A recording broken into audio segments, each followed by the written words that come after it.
Isang mapagpalang araw na naman po sa ating lahat.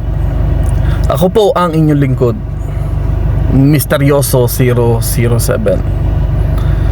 Sa pagkakataong ito, ako po ay magtuturo ng isang napakalakas na kapangyarihan, napakalakas na orasyon. Ito po ay para saan? Ito po ay para sa mga hayop. Okay guys, alam mo seryoso na, no? Alam nyo guys, ako po ay magtuturo ngayon ng isang orasyon na ito ay kapangyarihan sa mesmerismo o ang tinatawag na hypnotismo. Okay? Makakapag-hypnotize ka sa pamamagitan ng orasyong ito. Ang ituturo ko guys, ito ay para sa hayop o sa mga hayop. Kaya mong hypnotismuhin ang hayop at mapapasunod mo siya.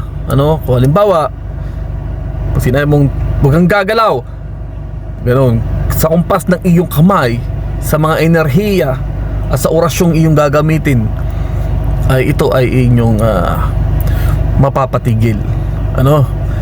Usually guys, ito ay ginagawa ng mga malalakas na antas, napakataas na level ng kapangyarihan. Kung halimbawa ikaw ay nagnanais ang ganitong kapangyarihan, dapat ito ay inyong isa sa puso, practice, patasin ang antas upang mapagana ninyo ang kapangyarihang ito. Usually ay yung ibang tao po ay ginagamit ito sa mga masasama. Ginagamit nila ito sa masasama.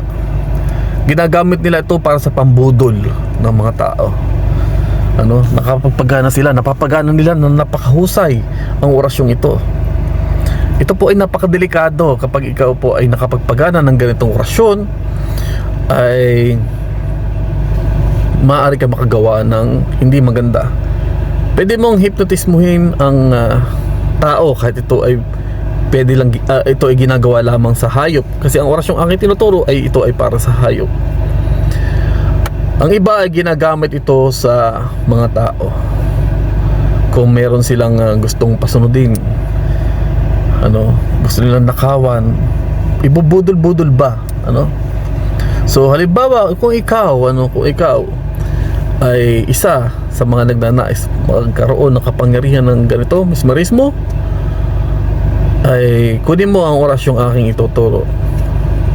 Debosyonan mo, kung maaari mantrahin mo, kung maaari bendisyonan mo, kung sagrahin mo, at subukan mo kung mapapagana mo.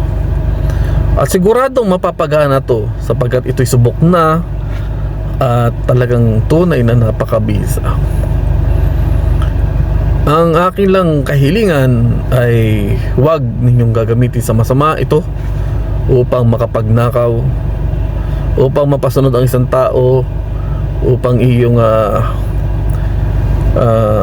gawan ng masama. Kapag napasunod mo na yung tao, wag niyo pong gagamitin, sapagkat ito po ay lalagyan ko ng rabwelta. Okay? Lalagyan ko po ito ng rabwelta na kung saan isa sa pamilya mo ang mawawala sa buhay mo kapag ito ay ginamit mo sa masama. Okay? So pakiusap ko sa inyo, kung ayaw mo mangyari yun, kung ayaw mo mangyari, gamitin mo sa kabutihan. Gamitin mo sa kabutihan upang ikaw ay makatulong, at huwag mong gagawin sa kasamaan upang nakawan, pagsamantalahan ang ibang mga tao. Actually nga, ulitin ko, ito ginagamit lang sa hayop, pero yung iba ay napapagana nila sa tao. So nasa inyo na yun kung anong gusto nyo gawin, di ba? So mimemoryahin mo ang orasyong ito, debosyonan mo, mantrahin mo, konsagrahin mo, binyagan mo, at gawin sa tama. Usalin mo lang ito ng 3 ulit. Uusalin mo ito ng 3 ulit at ihip mo sa iyong kamay. Sabay ganyanin mo. Ano? Pasundin mo sa kamay. Magkakaroon ng enerhiyang magnetic sa iyong mga kamay. Tutong maganyan. At siguradong mapapasunod mo, mahihipnotismo mo ang nais mong hipnotismohin.